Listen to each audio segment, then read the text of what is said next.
Specially ಹೇಳಿ, ನೀವು mention ಮಾಡಿದ್ರಿ ಹೆಣ್ಮಕ್ಳ ವಿಚಾರದ ಬಗ್ಗೆ. ಮಹಿಳೆಯರಿಗೆ ಯೋಗ ಎಷ್ಟು ಉಪಯುಕ್ತ? ಬಿಕಾಸ್ ಪ್ರತಿ ತಿಂಗಳು ಅವರು ಸೈಕಲಲ್ಲಿ ಇರ್ತಾರೆ ಮತ್ತು ಜೀವಕ್ಕೆ ಜನ್ಮ ಕೊಡುವವರು ಮಹಿಳೆ. ಹೌದು. ಮನೆ ಕೆಲಸ, ಗಂಡ ಹೆಂಡತಿ, ಅತ್ತೆ ಮಾವ, ದೊಡ್ಡ ಜವಾಬ್ದಾರಿ ಅವರಿಗೆ. ಮೆಂಟಲಿ ಫಿಸಿಕಲಿ ತುಂಬ ಚಾಲೆಂಜಸ್ಗಳಿವೆ ಹೆಣ್ಮಕ್ಳಿಗೆ ವಿಶೇಷವಾಗಿ. ಅವ್ರಿಗೆ ಯೋಗ ಎಷ್ಟು ಉಪಯುಕ್ತ? ಇದಕ್ಕೆ ಈ ಪ್ರಶ್ನೆಗೆ ಉತ್ತರನೇ ಇಲ್ಲ. ಹೆಣ್ಮಕ್ಳು ಖಂಡಿತವಾಗೂ ಅಭ್ಯಾಸವನ್ನು ಅನುಸರಿಸಲೇಬೇಕು. ಯೋಗಾಭ್ಯಾಸ ಮನೆಗೆ ತಾಯಿ ಎಷ್ಟು ಮುಖ್ಯನೋ ಹೆಣ್ಣಿಗೆ ಯೋಗ ಅಷ್ಟು ಮುಖ್ಯ. ಅಥವಾ ಮಗುಗೆ ತಾಯಿ ಎಷ್ಟು ಮುಖ್ಯನೋ ಒಬ್ಬ ಹೆಂಗಸಿಗೆ, ಹೆಣ್ಮಗಳಿಗೆ ಯೋಗ ಅಷ್ಟು ಮುಖ್ಯ. ಮಕ್ಕಳನ್ನ ಹೇಗೆ ನೋಡ್ಕೋತಾರೆ ಹಾಗೆ ಹೆಣ್ಮಕ್ಳು ಅವ್ರು ನೋಡ್ಕೋಬೇಕು. ಅದು ಆಗ್ತಾ ಇಲ್ಲ ಇವಾಗ. ಇಲ್ಲ ಗಂಡನ ನೋಡ್ಕೋಬೇಕು, ಇಲ್ಲ ಅತ್ತೆ ಮಾವನ್ ನೋಡ್ಕೋಬೇಕು, ಇಲ್ಲ ಮನೆಯನ್ನು ನೋಡ್ಕೋಬೇಕು, ಇಲ್ಲ ಮಕ್ಕಳನ್ನ ನೋಡ್ಕೋಬೇಕು.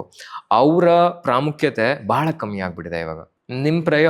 ಅವ್ರಿಗೆ ಅವ್ರ ಪ್ರಯಾರಿಟಿ 0. ಹೌದು. ದೈಹಿಕವಾಗೂ ಬದಲಾವಣೆಗಳಾಗ್ತಾ ಇರುತ್ತೆ, ಅದ್ರ ಕಡೆ ಗಮನ ಕೊಡೋಕ್ಕಾಗಲ್ಲ.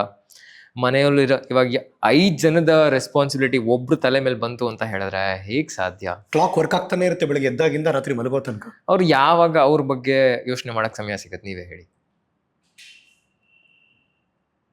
ಇದು ಬರೀ ಅವ್ರಿಗೆ ಗೊತ್ತಿರುತ್ತೆ, ಆದ್ರೆ ಎಲ್ಲರಿಗೂ ಸುತ್ತಮುತ್ತ ಇರೋರ್ಗೂ ಗೊತ್ತಿರಬೇಕು. ಲೋಟ ಈ ಕಡೆ ತೆಗ್ದು ಆ ಕಡೆ ಇಡಲ್ಲ ಹರೀಶ್ ಅವ್ರೆ. ಈ ತರ ಹಿಂಸೆ ಕೊಟ್ರೆ ಮನೆಯಲ್ಲಿ ಅರ್ಥ ಇದೆಯಾ? ಬರ ಮನೆಯ ಫಾಲ್ಸ್ ರೆಸ್ಪಾನ್ಸಿಬಿಲಿಟೀಸ್ ಎಲ್ಲ ಒಬ್ರು ತಲೆ ಮೇಲೆ ಹಾಕ್ಬಿಟ್ಟು ಅವರೆಲ್ಲ ನೆಮ್ಮದಿಯಾಗಿದ್ದು ಇವರು ಹೀಗಾದ್ರೆ ಏನ್ ಪ್ರಯೋಜನ? ಸಹಜವಾಗಿ ಆರೋಗ್ಯ ಹದಗೆಡ್ತಾ ಹೋಗುತ್ತೆ. ನಿಮ್ಗೂ ಗೊತ್ತು ಮಾನಸಿಕವಾಗಿ ಎಷ್ಟು ಸ್ಟ್ರೆಸ್ಫುಲ್ ಪ್ರೆಷರ್ ಇರುತ್ತೆ ಅಂತ. ಅದನ್ನ ಎಲ್ಲೂ ಯಾರ ಹತ್ರ ಹೇಳ್ಕೊಳ್ಳೋದು ಇಲ್ಲ. ಎಷ್ಟೋ ಜನ ಹಾಗೆ ಒಳಗಿಟ್ಕೊಂಡ್ಬಿಡ್ತಾರೆ. ಇದು ಈ ಪ್ರಶ್ನೆಗೆ ಸತ್ಯವಾಗ್ಲೂ ಸುತ್ತಮುತ್ತ ಇರೋರು ಯೋಚನೆ ಮಾಡ್ಬೇಕು, ನಾವ್ ಯಾವ ಪರಿಸ್ಥಿತಿಗೆ ತಗೊಂಡು ಹೋಗ್ತಾ ಇದೀವಿ ಇವ್ರನ್ನ ಅಂತ. ಯಾರನ್ನಾದ್ರೂ ಒಂದ್ ಹಂತ ತನಕ ತಳ್ಬೋದು ನೀವು, ಆಮೇಲೆ ಅವ್ರು ಮುರಿದೋಗ್ತಾರೆ, ಎಲ್ಲ ಛಿದ್ರ ಆಗತ್ತೆ. What you want to say? Given a chance ಅಂದ್ರೆ ಹೆಣ್ಮಕ್ಳು ನೀವು ಹೀಗಿರಿ, ಲುಕ್ ಅಟ್ ಯುವರ್ ಸೆಲ್ಫ್ ಅನ್ನೋದಕ್ಕೆ ಯೋಗದ ಮೂಲಕ ಒಬ್ಬ ಯೋಗ ಗುರುವಾಗಿ ಏನ್ ಹೇಳೋಕ್ ಬಯಸ್ತೀರಿ ಹೆಣ್ಮಕ್ಳಿಗೆ? ರೆಸ್ಪಾನ್ಸಿಬಿಲಿಟಿಗಳು ಏನೇನು ತಗೋತೀರಾ ನೀವು ನಿಮ್ಮ ಮೇಲೆ, ಅದಕ್ಕೆ ಒಂದು ಹಿಡ್ತಾ ಹಾಕಿ. ಜಗತ್ತಿನ ರೆಸ್ಪಾನ್ಸಿಬಿಲಿಟಿ ಎಲ್ಲ ನಿನ್ನ ತಲೆ ಮೇಲೆ ತಗೋಬೇಡಿ. ಎಲ್ಲ ಸಂಸಾರದ ರೆಸ್ಪಾನ್ಸಿಬಿಲಿಟಿ ನೀವು ತಗೋಬೇಡಿ, ಹಂಚಿ ಎಲ್ಲಾರ್ಗು. ಯಾಕಂದ್ರೆ ನೀವು ಇವಾಗ ಸಾಂಸಾರಿಕ ಜೀವನದಲ್ಲಿ ಇದ್ದೀರಾ, ಗೃಹಸ್ಥಾಶ್ರಮದಲ್ಲಿ ಇದ್ದೀರಾ. ಹಾಗೆ ರೆಸ್ಪಾನ್ಸಿಬಿಲಿಟಿಗಳನ್ನ ಕಳ್ಚಕ್ ಆಗೋದಿಲ್ಲ, ಆದ್ರೆ ಹಂಚ್ಬೋದು. ಎಲ್ಲರೂ ಸಮಾನವಾಗಿ ಕೆಲಸಗಳನ್ನು ಮಾಡಿದಾಗ ಇವರು ನೆಮ್ಮದಿಯಾಗಿರ್ತಾರೆ. ಅವಾಗ ಇವರೆಲ್ಲ ಏನು ಹೇಳ್ತಾರೆ, ನನಗೆ ಮನೆಯ ಜಂಜಾಟದ ಸಮಸ್ಯೆಗಳಿದಾವೆ, ತೊಂದರೆಗಳಿದಾವೆ, ನಾನು ಯೋಗಕ್ಕೆ ಸೇರ್ಕೋತೀನಿ ಅಂತ. ಮೊದಲು ಅಲ್ಲಿ ಎಲ್ಲ ಸಾರ್ಟ್ ಆಗಬೇಕು. ಅಲ್ಲಿ ತೊಂದರೆಗಳು ನಿಮಗೆ ಮಾನಸಿಕವಾಗಿ ತೊಂದರೆಗಳು ಕೊಡಬಾರ್ದು ಅವರು. ಆಮೇಲೆ ಬಂದು ನೀವು ಅಭ್ಯಾಸವನ್ನು ಅನುಸರಿಸ್ತಾ ಬನ್ನಿ, ಆವಾಗ ಬೆಳವಣಿಗೆ ಆಗುತ್ತೆ. ಇವ್ರೇನು ಮಾಡ್ತಾರೆ, ಮನೇಲಿ ತೊಂದರೆ ಇದೆ ಅಂತ ಇಲ್ಲಿ ಬಂದು ಸೇರ್ಕೊಂತಾರೆ. ಇಲ್ಲಿ ಅಭ್ಯಾಸ ಮಾಡಿ ಇನ್ನೊಂದು 10 ಕಡೆ ಹೋದ್ರೂ ಏನು ಸಮಸ್ಯೆ ಹೋಗಲ್ಲ, ಯಾಕಂದ್ರೆ ಮೂಲ ಇರೋದು ಎಲ್ಲಿ? ಅಲ್ಲಿ. ಸೊ ತುಂಬಾ ಜನ ಬಂದಿಲ್ಲ ಅದೇ ಮಾತಾಡ್ತಾರಲ್ಲ ಹೆಣ್ಮಕ್ಳು. 100% ತುಂಬಾ ಜನ ಅಲ್ಲ, ಪ್ರತಿಯೊಬ್ರು. ಪ್ರತಿ ಹೆಣ್ಮಕ್ಳು? ಹೌದು, ಖಂಡಿತ. ಏನು ಕಾಮನ್ ಕ್ವಶನ್ ಏನು ನಿಮ್ಮನ್ನು ಕೇಳೋದವರು? ಮನೆಗಳ ಸಮಸ್ಯೆಗಳು, ಎಲ್ಲ ರೆಸ್ಪಾನ್ಸಿಬಿಲಿಟೀಸ್ಗಳು ನನ್ನ ಮೇಲೆ ಇದಾವೆ, ನಾನು ಯೋಗ ಮಾಡಬೇಕು, ನಂಗೆ ನೆಮ್ಮದಿ ಬೇಕು. ಹೌದು. ಮನೇಲಿ ಯಾರು ಮಾತಾಡಲ್ಲ, ಒಬ್ರಿಗೊಬ್ರು ಭಾವನೆಗಳನ್ನ ಹಂಚ್ಕೊಳ್ಳಲ್ಲ. ಏನ್ ಹೇಳ್ತೀರ ಅವ್ರಿಗೆ ನೀವು? ಅಲ್ಲ, ಇಲ್ಲಿ ಯೋಗ ಮಾಡ್ತಾರೆ. ಬಿಕಾಸ್ ನಾನು ಈ ಹರ್ಷ ಯೋಗದಲ್ಲಿ ಹೆಣ್ಮಕ್ಳು ತುಂಬಾ ಜನ ಬರ್ತಾರೆ, ಶೂಟ್ ಮಾಡಿ ನಿಮಗೆ ತೋರಿಸ್ತಾನು ಇದ್ದೀನಿ ನಾನು. ಬಟ್ ಸ್ಟಿಲ್ ಅವರ ಪ್ರಶ್ನೆಗೆ ನಿಮ್ಮ ಉತ್ತರ ಏನಿರುತ್ತೆ? ಅವರೇ ಕಂಡ್ಕೊಂಡ್ಬಿಟ್ಟಿದ್ದಾರೆ, ಆಗ್ಲೇ ಗೊತ್ತಾಗಿದೆ ಅವ್ರಿಗೆ. ಇವಾಗ ನಿಧಾನಕ್ಕೆ ಏನ್ ಮಾಡಿದಾರೆ ಅಂದ್ರೆ ಅವರೇ ಅಲ್ಲಿಂದ ಗೆರೆಯನ್ನು ಹಾಕಿ ಹೊರಗೆ ಬರಕ್ ಶುರು ಮಾಡಿದ್ದಾರೆ. ಯಾಕಂದ್ರೆ ಯಾರು ಎಷ್ಟೇ ಹೇಳಿದ್ರು ಅವ್ರಿಗೆ ಸ್ವತಃ ಒಳಗಿಂದ ಅನುಭವ ಆಗತ್ ತನಕ ಏನು ನಾನು ಎಷ್ಟೇ ಹೇಳಿದ್ರು ಏನು ಪ್ರಯೋಜನ ಆಗೋದು. ಇವಾಗ ಅವ್ರಿಗೆ ಗೊತ್ತಾಗಿದೆ, ಆಯ್ತು ಇವ್ರಿಗೆಲ್ಲ ಎಷ್ಟು ಮಾಡಿದ್ರು ಅಷ್ಟೇ, ಅದ್ರ ಪಾಡಿಗೆ ಅದು ಕೆಲಸ ಆಗ್ತಾ ಹೋಗ್ಲಿ, ನನ್ನ ಪಾಡಿಗೆ ನಾನು ನನ್ನ ಕಡೆ ನನ್ನ ವಿಷಯಗಳ ಬಗ್ಗೆ, ನನ್ನ ಬದುಕಿನ ಬಗ್ಗೆ ನಾನು ಗಮನ ಕೊಡೋಕ್ಕೆ ಶುರು ಮಾಡ್ತೀನಿ ಅಂತ. ಏನೇ ಕೆಲಸ ಇದ್ರು ಬಿಟ್ಬಿಟ್ಟು ಬರ್ತಾರೆ ಇಲ್ಲಿಗೆ. 1 ಅವರ್ 2 ಅವರ್ ಆಮೇಲೆ ತಲೆ ಚಚ್ಕೊಂಡ್ರಾಯ್ತು. ಆಮೇಲೆ ಯಾವಾಗ್ಲೂ ಇದ್ದೇ ಇರುತ್ತಲ್ವ ಸಮಸ್ಯೆ. ಪ್ರತಿನಿತ್ಯ ಏನ್ ಗೊತ್ತಾ, ಕೆಲಸ ಮಾಡ್ತಾನೆ ಇರ್ತಾರೆ ಹೆಣ್ಮಕ್ಳು. ಅಂದ್ರೆ ಮನೆ ಒರೆಸೋದು, ಪಾತ್ರೆ ತೊಳೆಯೋದು, ಮತ್ತೆ ನಿಂತು ಅಡುಗೆ ಮಾಡೋದು, ಇದೆಲ್ಲ ಇತ್ತೀಚೆಗೆ ಕಡಿಮೆ ಆಗೋಯ್ತಾನೆ ತುಂಬಾ ಜನರದ್ದು. ಬಿಕಾಸ್ ಅದಕ್ಕೆಲ್ಲ ಮಷಿನ್ಸ್ಗಳು ಬಂದ್ಬಿಟ್ಟಿದೆ, ಅಥವಾ ಕೆಲಸದವ್ರು ಅಪಾಯಿಂಟ್ ಮಾಡ್ಕೊಂಡ್ಬಿಟ್ಟಿರ್ತಾರೆ. ಅದನ್ನೂ ಆಗಲ್ಲ, ಬಿಕಾಸ್ ಕೂತ್ ಕೆಲಸ ಮಾಡಬೇಕು. ಅವ್ರು ಯಾರೋ ಸಾಫ್ಟ್ವೇರ್ ಇರ್ತಾರೆ, ಲ್ಯಾಪ್ಟಾಪ್ ಮುಂದೆ, ಕಂಪ್ಯೂಟರ್ ಮುಂದೆ, ಡೆಸ್ಕ್ಟಾಪಲ್ಲಿ ಕೂತಿರ್ತಾರೆ, ಕಂಟಿನ್ಯೂಸ್ ಕೆಲಸ ನಡೀತಿರುತ್ತೆ. ಟಾರ್ಗೆಟ್ ರೀಚ್ ಆಗಬೇಕು. ಯಾರು ಏನಾರು ಮಾತಾಡ್ಸಕ್ಕೆ ಬಂದರೆ ಗಂಡ ಆಗಲಿ ಅಥವಾ ಗಂಡ ಕೆಲಸ ಮಾಡ್ತಾರೆ ಹೆಂಡತಿ ಆಗಲಿ ಮಕ್ಕಳಾಗಲಿ ತಕ್ಷಣ ರೇಗ್ ಬಿಡ್ತಾರೆ. ಅಂದರೆ ಅವ್ರಿಗೂ ಅನ್ಸೋಕ್ ಮುಂಚೆ ರಿಯಾಕ್ಟ್ ಆಗ್ಬಿಡ್ತಾರೆ ಫಸ್ಟು. ಹೆಂಗೆ ಯೋಗದಿಂದ ಪರಿಹಾರ ಹೆಂಗೆ ಹೇಳಿದ್ರು? ಹಾ ಹೌದು, ಇದಕ್ಕೆ ಇದು ಮಾಡರ್ನ್ ಪ್ರಾಬ್ಲಮ್ಸು. ಇದಕ್ಕೆ ಖಂಡಿತವಾಗ್ಲೂ ಪ್ರತಿ ಮನೆಯ ಕಥೆ ಇದು. ಹೌದು. ಒಂದ್ ಏನಾಗಿದೆ ಅಂದ್ರೆ ಒತ್ತಡ ಒಂದ್ ಕಡೆಯಿಂದ ತಡ್ಕೋಬಹುದು ಮನುಷ್ಯನಾಗಿ, ಇಲ್ಲ ಕೆಲಸದ ಕಡೆಯಿಂದ, ಇಲ್ಲ ಮನೆ ಕಡೆಯಿಂದ. ಇವಾಗ ಕೆಲಸದಲ್ಲಿ ಒತ್ತಡ, ಮನೆಯಿಂದ ಒತ್ತಡ, ಸಂಸಾರ ಸೊಸೈಟಿಯಿಂದ ಒತ್ತಡ ಇರುತ್ತೆ, ಅದ್ರ ಜೊತೆಗೆ ಮಕ್ಕಳಿಂದನೂ ಒತ್ತಡ ಇರುತ್ತೆ. ಇದೆಲ್ಲದ್ರ ಮಧ್ಯೆ ಒಂದ್ ಹಂತ ತನಕ ಅವ್ರನ್ನ ಹಿಡಿತದಲ್ಲಿ ಇಟ್ಕೋಬಹುದು. ಅದಾದ ನಂತರ ಎಲ್ಲರೂ ನುಚ್ಚು ನೂರು ಆಗ್ತಾರೆ. ಯೋಗ ಹೇಗೆ ಪ್ರಯೋಜನಕಾರಿ ಆಗತ್ತೆ ಅಂದ್ರೆ ಅವ್ರಿಗೆ ಕನಿಷ್ಠ ಪಕ್ಷ ದಿನದಲ್ಲಿ 1 ಅಥವಾ 1.25 ತಾಸು ಇದಕ್ಕಂತಾನೆ ಅವ್ರಿಗಂತ ಅವ್ರು ಸೀಮಿತವಾಗಿ ಇಟ್ಕೋಬೇಕು. ಯಾಕಂದ್ರೆ ಇವಾಗ ಪೂರ್ತಿ ಸಮಯ ಇಲ್ಲ ಕೆಲ್ಸಕ್ಕೆ ಹೋಗಿರತ್ತೆ, ಇಲ್ಲ ಸಂಸಾರಕ್ಕೆ ಹೋಗಿರತ್ತೆ, ಇಲ್ಲ ಸೊಸೈಟಿ. ಇವಾಗ ಈ ರೀತಿ ಕೋಪ ಆಗಿರ್ಬೋದು ಅಥವಾ ಇಡೀ ದಿನ ಕೂತು ಕೆಲಸ ಆಗಿರ್ಬೋದು, ಎಲ್ಲ ಮೂಳೆಗಳೆಲ್ಲ ಅಲ್ಲೇ ತುಕ್ಕಿಡಿತಾ ಇದೆ ಅವ್ರಗಳಿಗೆ. ಏನು ಕೆಲಸನೇ ಮಾಡಿದ್ರೆ ಸ್ಥಿತಿಗೆ ಹೋಗ್ಬಿಡ್ಬಾರ್ದು. ಮುಂದೆ ಇನ್ನೊಂದು 10 ವರ್ಷ ಹಂಗೆ ಕೂತ್ಕೋತಾ ಹೋದ್ರೆ next will be the mental health pandemic ಶುರುವಾಗತ್ತೆ ಇನ್ನೊಂದು ಸ್ವಲ್ಪ ವರ್ಷ ಆದ್ಮೇಲೆ. ಮೆಂಟಲ್ ಹೆಲ್ತ್ ಪ್ಯಾಂಡಮಿಕ್ ಇವಾಗ ಆಯ್ತು, ಕೊರೋನಾ ಪ್ಯಾಂಡಮಿಕ್ ಆಯ್ತು, ಅದಕ್ಕೆ ಹೊಸ ಟರ್ಮ್ ಕೊಟ್ರಿ, ಅದಕ್ಕೆ ಯೋಚನೆ ಮಾಡ್ತಾ ಇದೀನಿ ನಾನು. ಬರುತ್ತೆ ಅದು ಮೆಂಟಲ್ ಹೆಲ್ತ್ ಪ್ಯಾಂಡಮಿಕ್. ದೇಹ ಎಲ್ಲ ಯಾವ ಹಂತಕ್ಕೆ ತಳ್ಬಿಡ್ತಾರೆ ಅವರು ಅಂತ ಹೇಳಿದ್ರೆ ಏನು ಮಾತು ಕೇಳಲ್ಲ ದೇಹ, ಮನಸ್ಸಂತೂ ಪೂರ್ತಿ ಹದಗೆಟ್ಟು ಹೋಗುತ್ತೆ.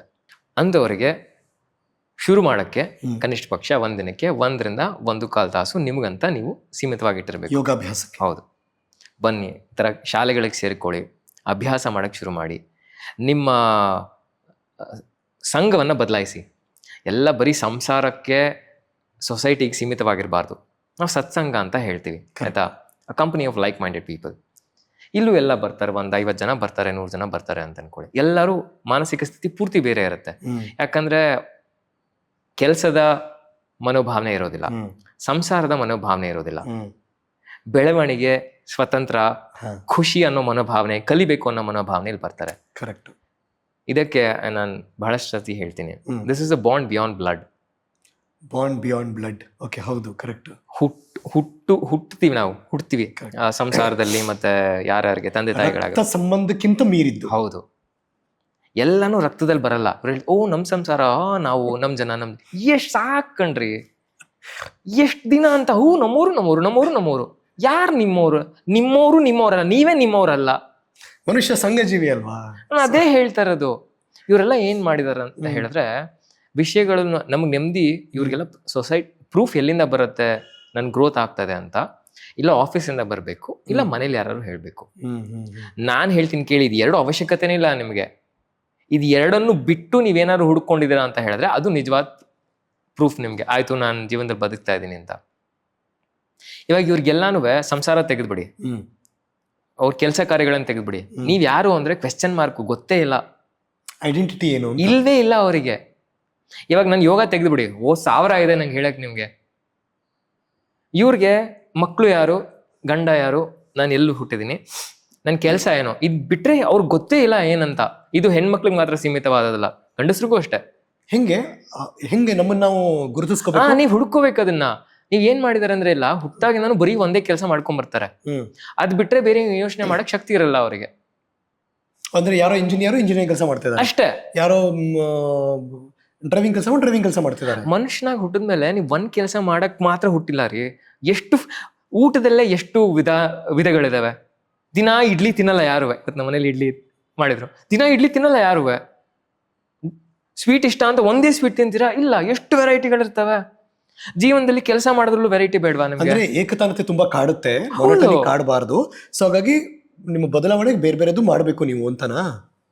ಇವಾಗ ಮೊನಾಟನಿ ಯಾವಾಗ ಬರುತ್ತೆ ಅಂದ್ರೆ, ಒಂದೇ ಕೆಲಸವನ್ನ ಏನು ಬದಲಾಯಿಸದೇನೆ ಮಾಡ್ಬೇಕು. ಯಾಕಂದ್ರೆ ಬೆಳವಣಿಗೆ ಆಗದ ಆಗ್ಲೇ. ಆದ್ರೆ ಅದ್ರ ಜೊತೆಗೆ ಹೊಸದೇನಾದ್ರು ಮಾಡ್ಬೇಕಲ್ವಾ? ಇನೋವೇಷನ್ ಹುಡ್ಕೋಬೇಕು. ಇವ್ರು ಅದನ್ನೇನು ಮಾಡೋದೇ ಇಲ್ಲ. ಆಮೇಲೆ ನಾವು ಬೆಳೀತಾ 10 ವರ್ಷ 12 ವರ್ಷಕ್ಕೆ ನಮ್ಮ ಮಾನಸಿಕ ಸ್ಥಿತಿ, ದೈಹಿಕ ಸ್ಥಿತಿ ಎಲ್ಲ ಬದಲಾಗ್ತಾ ಹೋಗುತ್ತೆ. ಇವ್ರ ಕೆಲಸವನ್ನು ಹಾಗೆ ಬದಲಾಯಿಸ್ಕೊತಾ ಹೋಗ್ಬೇಕು. ಹಾಗೆ ಮಾಡಲ್ಲ ಯಾರುವೆ. 22 ವರ್ಷಕ್ಕೆ ಒಂದು ಕೆಲಸ ಬಂತ ತಗೊಂಡ 60 ವರ್ಷ ತನಕ ನಾನು ಅದೇ ಮಾಡ್ತೀನಿ ಅಂತ ಯಾರು ಹೇಳಿದ ಅದನ್ನ? ಅದು ನಡೀತಾ ಇದೆ ಅಷ್ಟೇ. ಅದೇ ಹೇಳ್ತಾ ಇರೋದು. ಇವಾಗ ಹಂಗೆ ಮಾಡಿದಾಗ ಪ್ರೆಷರ್ ಆಗಲ್ವಾ ಹರೀಶ್ ಅವರ, ಹೇಳಿ ನೀವೇ. So there is an option. ಆ ಥರ ಇದ್ದಾಗ ಒಂಚೂರು ಹೌದು, ನಿಮ್ಗೆ ವೆರೈಟಿ ಬೇಕು. ಆಗ ಏನಂತಾರ, spices. You need spice in life. ಯಾವಾಗಲೂ ಒಂದು ವಾತಾವರಣ ಚೇಂಜ್ ಆದಾಗ ಮನುಷ್ಯಂಗೆ ಆಟೋಮೆಟಿಕ್ ಆಗಿ ಒಂದು ಚೇಂಜ್ ಸಿಕ್ಕಿದಾಗ ಖುಷಿ ಆಗುತ್ತೆ, ಅದಕ್ಕೆ ಮೈಂಡ್ ರಿಲ್ಯಾಕ್ಸೇಷನ್ ಆಗುತ್ತೆ. ಇವಾಗ ವೆಲ್ನೆಸ್ ಕ್ಲಬ್ಗಳಂತ ಶುರುವಾಗ್ತಾ ಇದೆ. ಹೌದು, ಕರೆಕ್ಟ್. ಯಾಕೆ ಕೂತು ಮಾತಾಡಿ ಅವ್ ನನ್ನ ಭಾವನೆ ಏನ್ ಹೇಳ್ಕೊಬೋದಪ್ಪ. ಯಾಕಂದ್ರೆ ಮನೇಲಿ ಯಾರು ಸಿಗಲ್ಲ ಅವ್ರಿಗೆ ಮಾತಾಡಕ್ಕೆ. ಹಿಂಗೆ ಕೂತು ಮಾತಾಡಕ್ಕೆ ಇವಾಗ ಸೈಕ್ಯಾಟ್ರಿಸ್ಟ್ ಅವ್ರ ಹತ್ರ ಹೋಗ್ತಾರಲ್ಲ, ಒಂದ್ ಹಂತಕ್ಕೆ ಸಿವಿಯರ್ ಕಂಡೀಷನ್ಸ್ ಇದ್ದಾಗ ನಾನು ಒಪ್ಕೋತೀನಿ. ಮಿಕ್ಕಿದೆಲ್ಲ ಸಾಧಾರಣ ಸಮಸ್ಯೆಗಳಿರುತ್ತೆ, ನೀವೇ ಪರಿಹರಿಸ್ಕೋಬಹುದು. ಕೂತ್ ಮಾತಾಡಕ್ ಯಾರು ಇಲ್ಲ ಅವರಿಗೆ. ಅದಕ್ಕೆ ಹೇಳೋದು ಬಾಂಡ್ ಬಿಯಾಂಡ್ ಬ್ಲಡ್ ಬಹಳ ಬಹಳ ಮುಖ್ಯ. ಟೆಲ್ಲಸ್ ಹೇಳಿ. ಈಗ ನಾನು ಕಂಟಿನ್ಯೂಸ್ ಆಗಿ ವರ್ಕ್ ಲೋಡ್ ಇದೆ, ಕೂತಿರ್ತೀನಿ, ಕಂಪ್ಯೂಟರ್ ಮುಂದೆ ಆಪರೇಟ್ ಮಾಡ್ತಿದ್ದೀನಿ. ಹಿಂಗೆ ಕೂತೆ ಏನಾದರೂ ಎಕ್ಸಸೈಸ್ ಮಾಡ್ಬೋದಾ? ಖಂಡಿತ, ಸಾಕಷ್ಟು ಅಭ್ಯಾಸಗಳಿದಾವೆ. ಏನೋ ನಾನೇ ಹಿಂಗೆ ಅನ್ಕೊಳ್ಳೋದು, ಅಪ್ಪ ಬೈಕೇನೋ ಹೋಯ್ತಾ ಇದೆ ಅಂತ ಹಿಂಗೆ ಅನ್ನೋದು, ಹಿಂಗೇನೋ ಮಾಡ್ತಿರ್ತೀವಲ್ಲ. ಸೊ ಆ ಥರದ್ದೇನೋ ವ್ಯಾಯಾಮ ಮಾಡ್ಬೋದಾ? ಇದೆಯಾ? ಆದ್ರೆ ಅದೆಲ್ಲ 60 ವರ್ಷ 70 ವರ್ಷ ಆದ್ಮೇಲೆ ಕೈ ಕಾಲೇ ಅಳ್ಳಾಡೋದಿಲ್ವಲ್ಲ, ಅವಾಗ ಮಾಡಿ. ಇವಾಗ ಇವರೆಲ್ಲ ನಾನು ವಾಕಿಂಗ್ 20 ವರ್ಷ 30 ವರ್ಷ ಇರ್ತಾರ, ನಾನು ವಾಕಿಂಗ್ ಮಾಡ್ತೀನಿ. ವಾಕಿಂಗ್ ಅಲ್ಲ ರೀ, ರನ್ನಿಂಗ್ ಮಾಡ್ಬೇಕು. ಎಲ್ಲ ಕಾಲ್ ಕೈ ಗಟ್ಟಿ ಇದ್ದಾಗ ಚಿಕ್ಕ ಚಿಕ್ಕ ಕೆಲಸ ಹಿಂಗ್ ಸ್ಟ್ರೆಚ್ ಮಾಡಿದೆ ಹಂಗ್ ಮಾಡಿದೆ ಅಂತ ಹೇಳಿ ಏನು ಪ್ರಯೋಜನ ಆಗಲ್ಲ. ನಾವು ಸ್ಮಾರ್ಟ್ ವಾಚ್ ಕಟ್ಕೊಂಡಿದೀವಿ.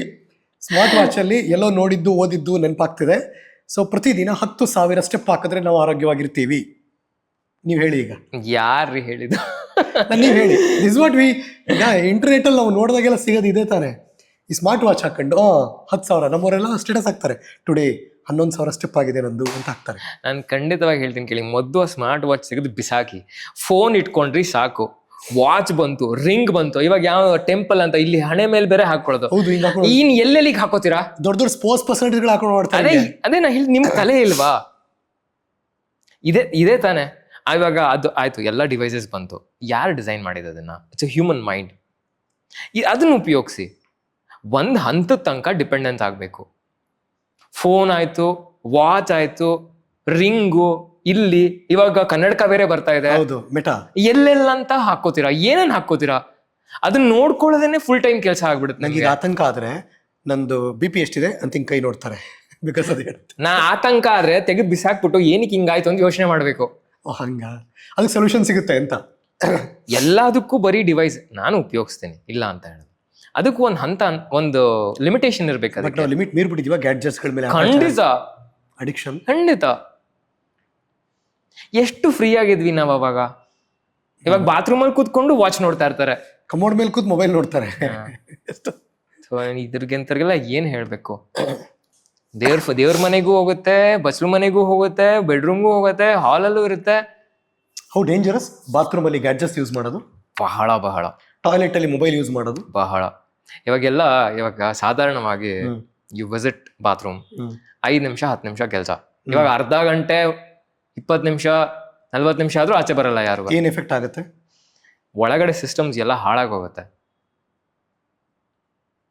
ಯಾಕಂದ್ರೆ the process of emptying our bubbles, ಎಲ್ಲ ಎಕ್ಸ್ಕ್ರೀಟರಿ ಸಿಸ್ಟಮ್ ಎಲ್ಲ ಖಾಲಿ ಮಾಡೋದು, everything is related to nerves.